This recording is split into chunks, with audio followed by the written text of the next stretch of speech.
Hello मेरे प्यारे बच्चों, कैसे हाल आप सभी के? मस्त। तो हम भी हैं जबरदस्त। तो स्वागत है आपका YouTube channel end to end science 369 पर। कैसी पढ़ाई चल रही है आपकी? मस्त चल रही है? तो मस्ती होनी चाहिए और भाई मस्ती ही कर लो, क्योंकि हमारे पास टाइम नहीं बचा है। जितने दिन कम होते जा रहे हैं वो कम होते ही जा रहे हैं। आपने स्कीम सबने देख ली है, स्कीम नहीं देखी है तो हमारे यूट्यूब चैनल पर स्कीम पढ़ी है तो डेट शीट जाके एग्जाम की डेट शीट चेक कर सकते हैं। तो दिन में बस केवल किसी मतलब ये समझिए कि एक सब्जेक्ट के बीच में केवल एक दिन का गैप दिया गया है। और कभी कभी तो बोर्ड एग्जाम की बस इस नीति पर भी आता है कि अगर हमारे पास संडे ना होता तो संडे में भी हमारा एग्जाम हो जाता। ठीक है ना? संडे की वजह से छुट्टी हो गई है तो इसका मतलब ये है कि बेटे बोर्ड ने जो कमर कसी है वो आपके लिए बहुत सिर दर्द होने वाली है। तो इस सिर दर्द को मिटाने के लिए बस काम एक ही करना है कि अभी से पढ़ाई करनी है, क्योंकि एक दिन का मतलब ये है कि हम महा मैराथन भी चलाएं तो एक दिन में आप उसका रिवीजन भी नहीं कर पाएंगे। ठीक है ना? मतलब हम पकड़ ही नहीं पाएंगे कि कितने सवाल हम कर रहे हैं। इंपोर्टेंट होने के बाद भी इतने एक दिन में पूरा कवर नहीं हो पाएगा 10-10 घंटे की क्लास में भी। ठीक है ना? तो अब उसको पढ़ाने के लिए आपको बेसिक जरूरी हो, बेसिक का ज्ञान होना जरूरी है। अगर आप बेसिक पढ़ेंगे जब भी महाभारतन को समझ पाएंगे। क्लियर है? तो बेटे पढ़ाई को जी जान करके लगा दीजिए और आप पढ़ते रहिएगा और चैनल को भी बढ़ाते रहिएगा, सब्सक्राइब करते रहें। कहा जाता ना बेटे, इस मतलब आपके जीवन में एक एक शख्स ऐसा है, बस केवल एक ही शख्स, कह सकता मैं तो दो शख्स ऐसे हैं जो आपके कभी भी आपसे कुछ नहीं मांगते हैं। वो है आपके माँ बाप और टीचर्स, जो आपको कभी कुछ नहीं मांगते बेटे, बस केवल और सब कुछ दे देते हैं वो अपना। तुमसे कभी कुछ ही नहीं मांगा होगा, सब तुमने ही माँ बाप से मांगा होगा और टीचर्स से मांगा होगा। जी हाँ सर, मेरी पेंसिल खत्म हो गई है, पेंसिल दे दो। मेरी बुक खत्म हो गई है, बुक दिला दो। अगर बुक भी आपने मांगी टीचर्स ने, वो भी दिला दी, क्योंकि पढ़ाई के प्रति ये दोनों समर्पित हैं, एक पेरेंट्स और एक टीचर्स। ठीक है ना? तो आप लोग अपने माँ बाप, एक माँ बाप जो है, जो टीचर्स को भी थोड़ा सा किनारे कर देते हैं, लेकिन एक माँ बाप जो है वो तो बिल्कुल ही आपसे कुछ नहीं मांगते हैं। वो बस केवल एक चीज मांगते हैं कि बेटे हमने आपको पढ़ने के लिए भेजा है, केवल और केवल आप मुझे पढ़ाई में रिजल्ट दे दीजिए। ठीक है ना? तो आपसे पढ़ाई के लिए रिजल्ट मांगते हैं यार। मैंने बता रखा, आप बोर्ड को मजाक मानते हैं, बोर्ड मजाक नहीं है बेटे। बोर्ड उस दिन कीमत पता चलेगा जब आपके दोस्त तुमसे आगे निकल जाएंगे और आप थोड़ा सा पीछे रह जाओगे। तुम्हारे 75% आएंगे, उसके 95% आएंगे, या 80% आएंगे, 85 आएंगे, तो वो कहेगा कि मेरा 85% है। तब आपका शर्म से सिर नीचे झुक जाएगा। तो उसी सर को ऊपर उठाने के लिए, अपने माँ बाप का सिर ऊपर उठाने के लिए हमें बेटे लगातार मेहनत करती रहनी है। और कितने दिन मांगे हैं? 2 महीने तो मांगे हैं माँ बाप ने भी और टीचर्स ने भी, कि भैया नवंबर दिसंबर जनवरी पढ़ लो। नवंबर तो गया, जनवरी दिसंबर और जनवरी पढ़ लीजिए और उसके बाद मेहनत हम पे हमारे साथ छोड़ दी, हमारे साथ करिएगा, हम आपको आगे बढ़ा देंगे। इतना अगर आप करते हैं तो आप समझिए कि दुनिया के बहुत ही अच्छे चमकते सितारों में होंगे। तो पढ़ाई जरूर है, पढ़ाई करिएगा। और कहा जाता है पढ़ाई एक ऐसा हथियार है जो बिना लड़े पूरी दुनिया को जिता देता है। तो क्यों ना इस हथियार को हम अपनाएं और आगे बढ़े। तो आप भी प्लीज मेहनत करना शुरू कर दीजिए।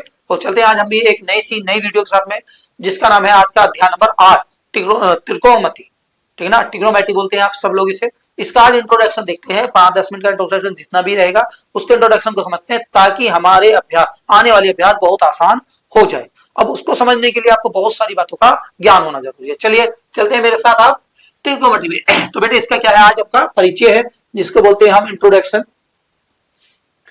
क्या है बेटे? परिचय है जिसका हम इंट्रोडक्शन।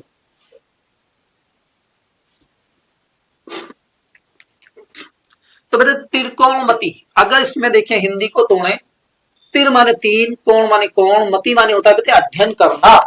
तीन कोणों का अध्ययन करना क्या कहलाता है? ट्रिग्नोमेट्री कहलाता है, त्रिकोणमिति कहलाता है, यानी तीन कोणों का। अब ये बात समझ में आती है कि कोण होते क्या है।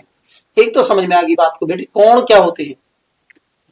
जब दो रेखाएं आपस में जहां मिल जाएं, उनके बीच में जो स्थान बनता है, दो रेखाएं जिस बिंदु पर मिलती हैं उसमें बने स्थान को हम क्या बोलते हैं बेटे? कोण बोलते हैं। कैसी भी मिल जाए ये, तो देखो ये मिल गया तो यहां पर बना, ये भी कोण कहलाएगा आपका, और यहां पर बन गया तो ये भी कोण कहलाएगा आपका। जाके अगर ऐसे दो रेखाएं आपस में मिलनी चाहिए तो ऊपर बोला और एक नीचे बना, तो ये भी आपका कोण कहलाएगा, और बेटे ये भी कोण कहलाएगा। यानी जब दो रेखाएं एक बिंदु पर मिलती हो, उसके बीच में जो स्थान होगा उसे क्या बेटे बोलेंगे? हम कोण बोलेंगे।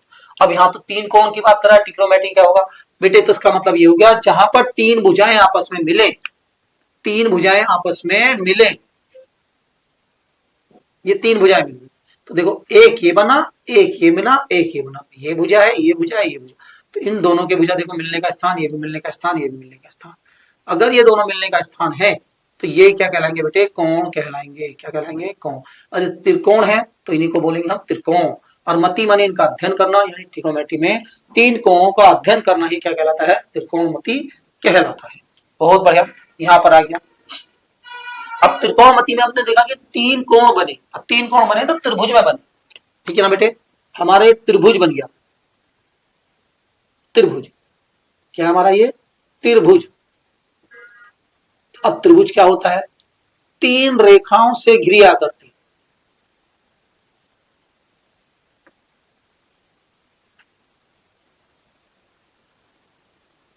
तीन रेखाओं से घिरी आकृति क्या कहलाती है, आपकी त्रिभुज कहलाती है।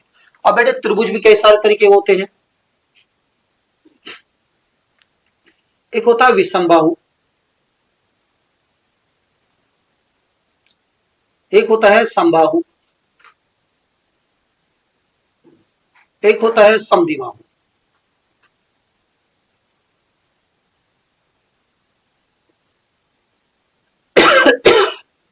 आपको थोड़ा सा बोर लगेगा, लेकिन नहीं बेटे बोर से नहीं, ये बेसिक है हमारा। विषमबाहु, अगर हम इनके भुजाओं के आकार पर नापे, विषमबाहु जिसकी तीनों भुजाएं अलग अलग हों, तीनों भुजा बेटे, तीनों भुजा की माप क्या हो बेटे, अलग अलग हो, तो उसे बोलेंगे हम विषमबाहु। समबाहु जिसकी तीनों भुजाओं की माप, भुजाओं की माप कैसी हो, समान हो, मतलब एक जैसी हो। समद्विबाहु जिसकी दो भुजाओं की माप, दो भुजाओं की माप कैसी हो बेटे, समान हो, यानी जिसकी दो भुजाएं कैसी हो, आपस में समान हो, और जिसकी तीनों भुजाएं हो, ये तो हो गया। लेकिन हमारी ट्रिग्नोमेट्री में इनका अध्ययन नहीं किया जाता है, ये कह रहा त्रिकोणमिति, यानी त्रिभुज अब कोणों के आधार पर बढ़ते हैं, कोणों के आधार पर, ठीक है ना। एक होता है न्यून कोण त्रिभुज,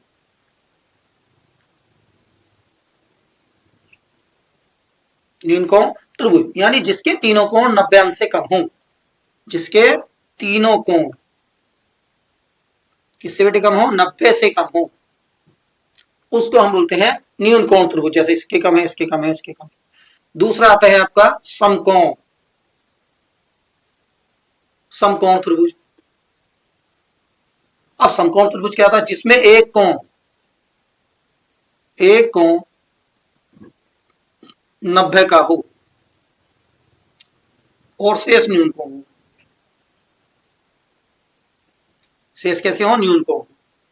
समझ में बात को ना। तो एक कोण 90 का होना चाहिए। 90 का कैसे होता है बेटे, एक ऐसे जहां क्या है दो भुजा मिले और वहां पर कोना बन जाए, देखो ये कोना बिल्कुल समतल कोना बन जाए, तो उसे बोलते हैं हम 90 अंश का कोण। मतलब एक दूसरे पर भुजाएं कैसी हो, लंब हो, तब वो बनेगा आपका 90 अंश का कोण। समझ में आ गई ना। यही ट्रिग्नोमेट्री में इस पूरे अध्याय में कक्षा 10 में आपको यही पढ़ना है कि समकोण त्रिभुज, समकोण त्रिभुज, समकोण त्रिभुज। अब समकोण त्रिभुज के बारे में ही जानकारी करनी है, जिसके बारे में हमें इतनी बातें समझनी पड़ी, ठीक है ना। बस केवल समकोण त्रिभुज पे ही समझना है। चलिए बेटे, मैंने बताया था जहां पर एक 90 अंश का कोण होता है वो होता है समकोण त्रिभुज। देखिएगा ये होता है 90 अंश का कोण, बन गया नहीं बन गया 90 अंश का कोण, तो ये कहलाएगा आपका समकोण त्रिभुज। क्या कहलाएगा, समकोण त्रिभुज। बना के दिखा रहा हूं तो ये देख लीजिएगा, ये भी क्या कहलाएगा आपका समकोण त्रिभुज, क्योंकि देखो एक जगह कोना बन गया, ठीक है ना। ये देखो ये भी कहलाएगा आपका समकोण त्रिभुज, क्योंकि यहाँ पर कोई कोण बन गया। क्लियर, ये हो गया 90 अंश का कोण, 90 अंश का। अब इसमें भुजाओं की बात आती है कि भुजाओं को कैसे नापे। तो याद रखो हमेशा समकोण त्रिभुज में तिरछी भुजा होगी, तिरछी भुजा या 90 के सामने वाली भुजा, तिरछी भुजा कह लो या 90 के कोण के सामने वाली भुजा कह लो, इसे हम हमेशा कण का नाम देंगे, कण का नाम देंगे, कण कण का नाम देंगे। अगर हमने क्वेश्चन में कोई कोण दे दिया, माना ये वाला कोण दे दिया, इसमें ये वाला कोण दे दिया, इसमें ये वाला कोण दे दिया, मतलब यहाँ पर निशान बनाएगा या इसका नाम दे देगा, ठीक है ना। तो इसके सामने वाली भुजा, कोण के सामने वाली भुजा हमेशा लंब कहलाएगी, और बाकी भुजा क्या कहलाएगी बेटे, आधार कहलाएगी। तो देखो इस कोण में भी 90 के सामने वाली भुजा कौन सी है बेटे, कण है। इसके सामने वाली भुजा देखो ये वाली क्या कहलाएगी, लंब, और बाकी बच गई तो आधार, बची हुई आधार कहलाएगी, बाकी सब लंब। अब देखो इसके सामने वाली भुजा क्या कहलाएगी, कण कहलाएगी, ये नहीं। इसके सामने वाली भुजा क्या कहलाएगी, ये वाली यहाँ पे, ये कहलाएगी लंब, और ये क्या कहलाएगी बेटे, आधार। क्या कहलाएगी, आधार कहलाएगी। इसमें और देख लेते हैं।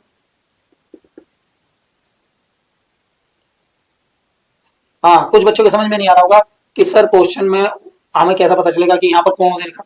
बेटे अगर अभी बताएंगे साइन सी दे दिया तो इसका मतलब ये वाला कौन है। अगर वो देता ए लिखा हुआ ए, तो ए वाला मतलब ये वाला कौन है।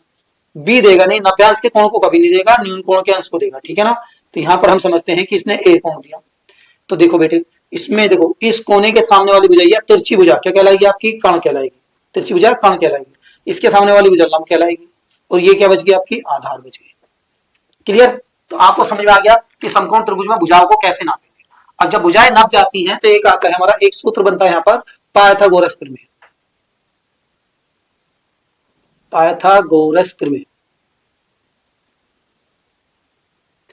अब बेटे इसको सिद्ध कराना तो था, लेकिन जब हमारे सिलेबस में नहीं है तो हम क्यों कराएं और क्यों टाइम खोटी करें। इसमें पता चल जाता है कि जब बेटे पाइथागोरस प्रमेय जो होती है वो होती है कर्ण की घात 2 बराबर होती है लंब की घात 2, लंब की घात 2 प्लस आधार की घात 2। ये सूत्र हमें बहुत इंपॉर्टेंट रखना है कि इस पूरी ट्रिग्नोमेट्री में इसका बहुत भरपूर प्रयोग होगा। तो एक हमारा पहला सूत्र बन गया आपका कि कर्ण की घात 2 बराबर, कर्ण की घात 2 बराबर क्या होता है, लंब की घात 2 प्लस आधार की घात 2। आधार की घात 2 प्लस लंब की घात 2, ये दोनों आधार बदल सकते हैं लेकिन ये बदल नहीं होगी। तो यहाँ से हमने भुजा ज्ञात करी और यहाँ पर इसका सूत्र पढ़ा। अब बेटे हमारे ट्रिग्नोमेट्री में 6 नाम आते हैं, उन 6 नाम का भी जरूरी नाम याद करना है। ये क्रम से याद करना, sine, sine theta, cos theta, tan theta, cos, cot theta, cot, sec theta और कोसेक थीटा। ठीक है ना। इनको पढ़ना है एक बार, कोई क्रम से याद होनी चाहिए क्योंकि इनके ऊपर ही भुजा चलेगी। Sine theta, cos theta, tan theta, cot theta, sec theta, cosec theta. मेरे साथ बोलो, cosec theta, sec theta, cot theta, tan theta, cos theta, sine theta. Sine theta, cos theta, tan theta, cot theta, sec theta, cosec theta. अब बेटे इनके भी नाम, इनके भी सूत्र बनते हैं। कैसे बनते हैं देखो। अगर साइन थीटा लिखें, साइन थीटा बेटा होता है लंब बटे कर्ण, ठीक है ना। और कोस थीटा लिखें, कोस थीटा बराबर होता है आधार बटे कर्ण। अगर टेन थीटा लिखें, टेन थीटा बराबर होता है लंब बटे आधार। अगर कोट थीटा लिखें, कोट थीटा बराबर होता है आधार बटे लंब। अगर हम सेक थीटा लिखें, सेक थीटा बराबर होता है कर्ण बटे आधार। अगर कोसेक थीटा लिखें, कोसेक थीटा बराबर होता है कर्ण बटे लंब। ठीक है ना।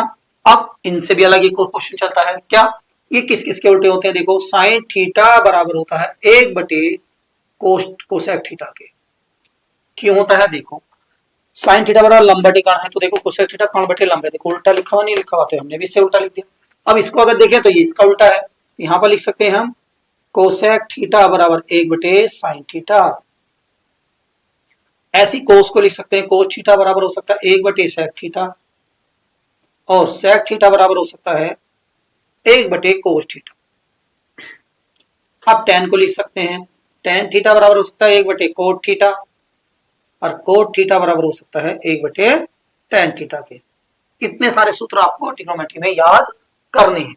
अब ये तो बात समझ में आ गई भाई, इतने याद करने पड़ेंगे। अब इनको याद करते करते तो आप थक जाओगे, तो इसके लिए भी एक ट्रिक बनाई गई है जो बहुत ही बेहतर है, और वो ट्रिक सारी इन सवालों में, इसको छोड़कर बाकी सब सवालों में लग जाती है। ठीक है ना। उसको यहाँ पर थोड़ा रफ कर देते हैं। तो देखो बेटे, वो ट्रिक है आपकी लाल बटे कका, लाल बटे कका। अब ये क्या है, आपको बस ये नाम क्रम से याद होने चाहिए। देखो क्रम से लिखते हैं अभी, यहां पर तो आएगा साइन थीटा, यहां पर आएगा कोस, यहां पर आएगा टेन, और यहां पर आएगा कोट, यहां पर आएगा सेक, और यहां पर आएगा कोसेक। बिल्कुल। देखो बेटे, अब ऊपर वालों को तो नीचे की तरफ पढ़ना है, नीचे वालों को ऊपर, नीचे से ऊपर की ओर पढ़ना है, बस केवल इतना सा अंतर याद रखना। तो क्या नाम रखेंगे, लाल बटे कका। अब लाल क्या है, लाल बोले तो लंब, आधार ए से आधार, के से हो गया कर्ण, तो कर्ण के को बोलेंगे, एल को लंब बोलेंगे, ए को आधार बोलेंगे। तो देखो बेटे, साइन बराबर, हिंदी में अगर देखें साइन बराबर एल को लंब, और ये बटे और ये कर्ण, साइन बराबर हो गया लंब बटे कर्ण, हो गया ना, हो गया याद। देखो साइन बराबर लंब बटे कर्ण। कोस, कोस बराबर देखो आधार बटे कण, देखो आधार बटे कण, ये बटे का निशान है। tan बराबर लंब बटे आधार, देखो tan बराबर लंब बटे आधार। अब नीचे से पढ़ेंगे, ऊपर को कोट का पढ़ेंगे तो आधार बटे लंब, कोट का कैसे पढ़ेंगे, आधार बटे लंब। सेक का पढ़ेंगे कण बटे आधार, देखो सेक का ये रहा कण बटे आधार।